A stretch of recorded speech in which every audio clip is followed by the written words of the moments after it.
Let's talk. Giles Brown.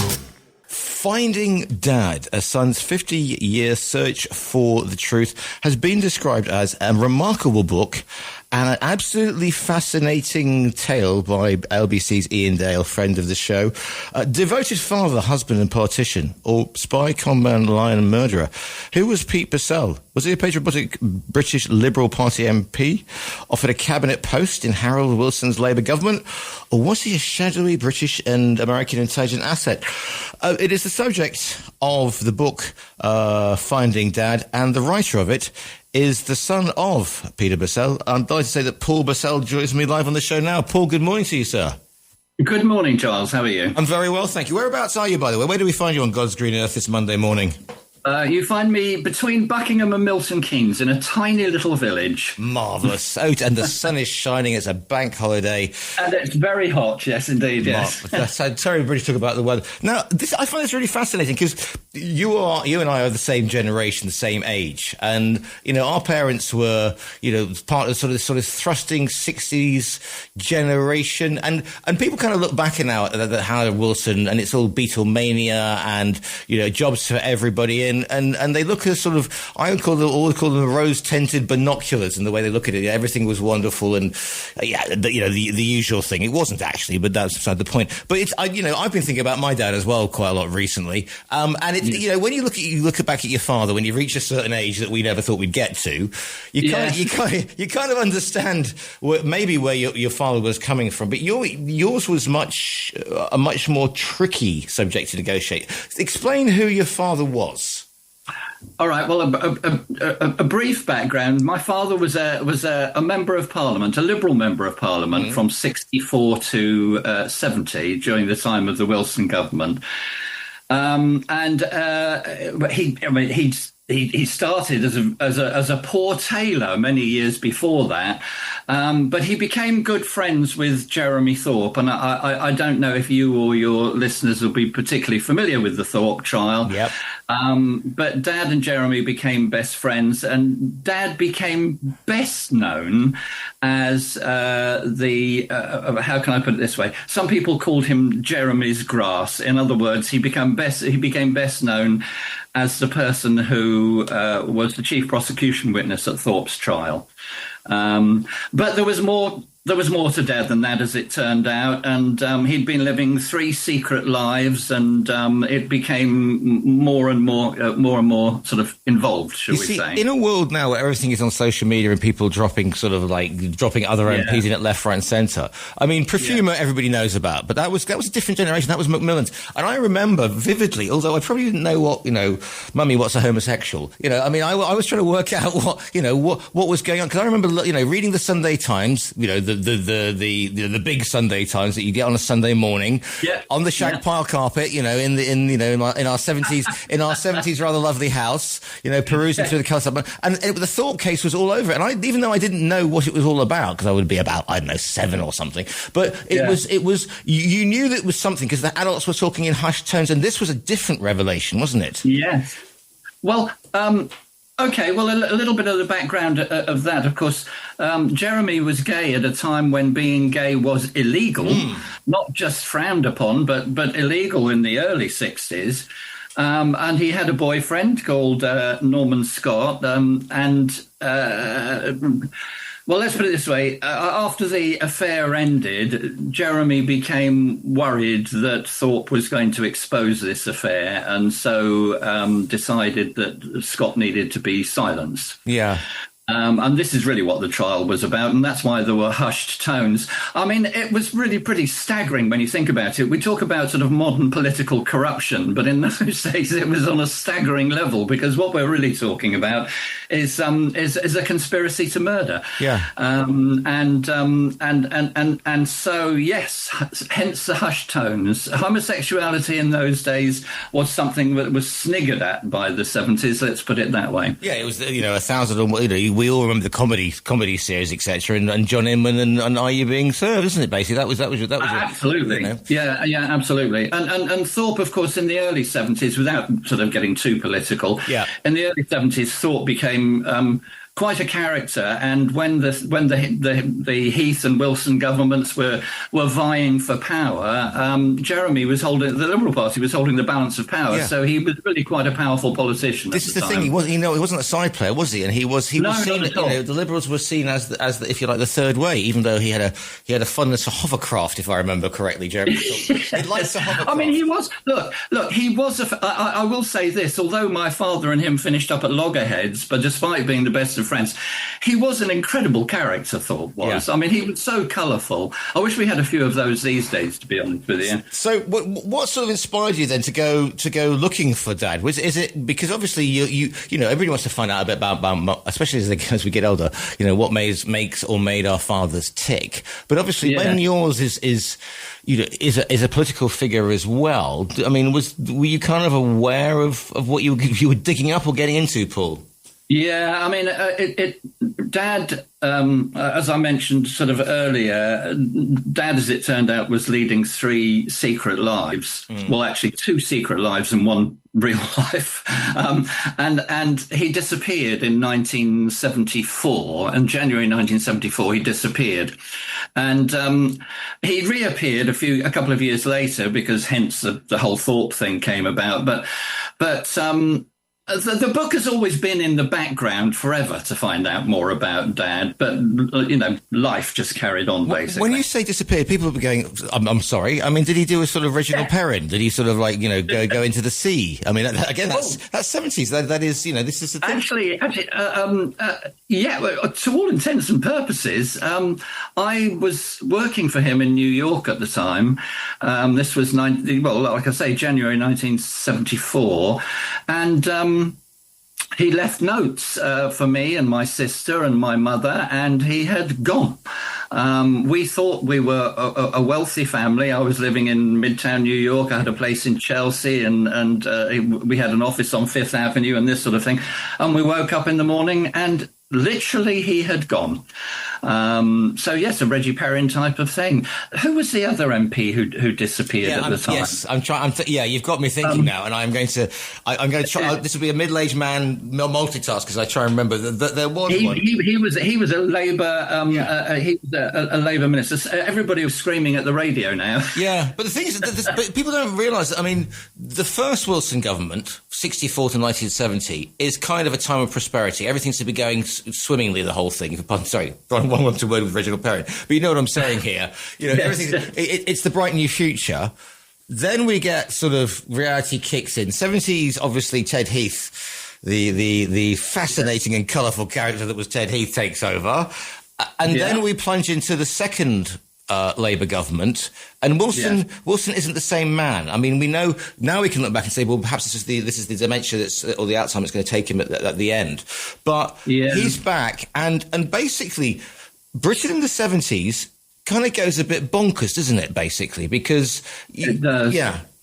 Well, I mean, apart from the industrial strife and so on that was going on as well, of course, Wilson thought that the accusations against Thorpe were you've just suddenly dawn has come on John Stonehouse. You see, my listeners, that's the one. That's the one. Well, I met his daughter while I was writing the book, and she's written a book about John Stonehouse as well, and the parallels are just staggering. We both went through exactly the same thing in 1974. Right. Wilson thought the whole Thorpe thing was a South African plot. Yeah. And so that became even sort of more confusing, really. I think, you know, you asked me, when did I decide to write the story and so forth.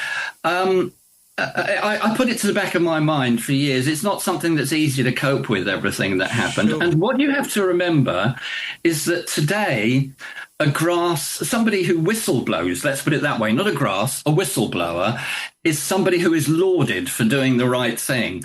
Whereas when my dad whistle blew, it was the worst thing you could possibly do. The only thing worse than a murderer was a grass.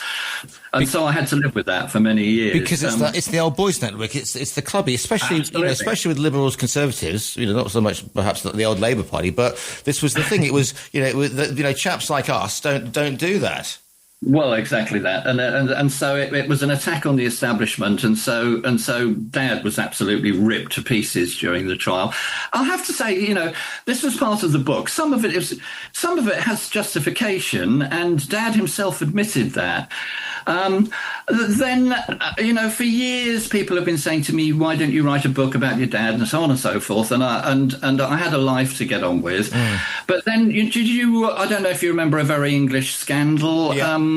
Came out, which was 2018, something like that, and an investigative reporter and documentary maker, he got in touch with me because he was doing something else and asked me if I had any information about my father to do with spies, believe it or not. And it turned out I did in a file. And he said to me, "I've been looking into your dad's life.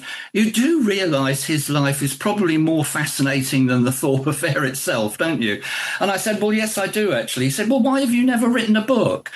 And he sort of gave me the core of what the book should be, which was finding out the truth about Dad. And that's when I got going on it, really. I mean, so there's this whole thing about, he wants to sort of start again or kind of do the decent thing or whatever he wants to do and get away from the prying eyes and the besmirchment of a part of his name because of Thorpe. But then there's this whole thing about, well, hang on a second. It's like the onion, isn't it? You keep peeling off layers, and there's more. Yeah, and a chap like your father who's moving those echelons, there is the possibility that he might have been involved in intelligence. So just shine a little light on this one, Paul, if you can. Well. Funnily enough, when I spoke to John Stonehouse's daughter, she's got her ear to the ground in journalistic circles and so forth, and she said, well, from what she'd heard, it was just assumed that Dad was a spy for the Americans. I don't think he was. I'm not going to give too much away about the book. Sure, of course not. We want people to write. Yeah. But what I would say is that there are. Basically, what the book investigates is there are two possibilities. It could have been that he was using being an intelligence asset as an excuse to get away, to be with his women. He could pretend to be anywhere at any time. And in those days, we didn't have mobile phones. We couldn't check up on him or where he was. And he would just disappear for weeks, literally disappear for weeks. But I think I don't think he was a spy, but without giving away too much, there was something in it, yeah. But would he be spying for the Americans on the British government? Because again, they were thinking, no. Right, okay, we'll leave it at that. Let's go and leave the book on that one. I think, Dad did have some morals, and he wasn't, it would have been more along the lines of, advising the American government, let's put it that way. He was an expert on Vietnam and various other bits and pieces, Yeah. But there were certainly events that occurred, which again, I'm sorry to sound evasive or whatever, but if I do give too much, it makes the book not worth reading. Yeah, sure, fair enough. I understand that the aim of the exercise, Paul, is to pique the readers, the listeners' interest, so they go and buy the thing. Otherwise, they go, "Oh yeah, well, I saw the interview, so I don't need to do it anymore." And there's always women involved, isn't there, Paul? I mean, this is the other thing. I mean, again, of a generation, because it was kind of, if we were all French, I mean, perish the thought, but if we were all French, then you're expected to have, what do they call them, the lady of the afternoon between, and again, different time, no mobile phones. You can go missing for days. I mean, thank you. So there was plenty of that going on, Giles. But I think Dad took it to another level. He had a lady in New York. He had one in London. It's actually a bit of a story about my mother as well, to be honest with you. And you've very cleverly touched on the subject that, of course, women were the victims in those days. They had to be the little lady who stayed at home, and they knew what their husbands were doing, but it's a tragedy, really, to be honest with you. And that is perhaps the word, because, I mean, it's all very well to go, he was a cad and these times are different, and gosh, wasn't he doing, wasn't it exciting, and what a bounder. But at the end of the day, you just said something at the beginning of the interview, Paul, and and perhaps, John Stonehouse had the same situation, because one minute you're thinking everything is secure and you're fine, you're in Los Angeles, you're in New York, and the next minute the rug is totally gone from underneath your feet, and you're going, what the blazes? Oh, probably not the words, but everything that you think is set in stone has gone, and as a family, you don't know. So how do you regroup as a family, and how do you? And we're not talking about protecting the family name as if it was you are the House of Plantagenet, but there's still the people are going to look and go, oh well, that's Bessell's son, or Bessell's Bessell's wife, and how do you rebuild? I suppose, Paul, is the story. It's a really good question, and I sort of hesitate to sort of fill the air with self-pity, but because there are people who have awful things happen in their lives. The humiliation at the time was almost unbearable, particularly for my mother. And she hadn't worked until Dad disappeared. She was in her early 40s. She had nothing. She was stuck in New York. Dad left me $200, and that was it. I had an air ticket home.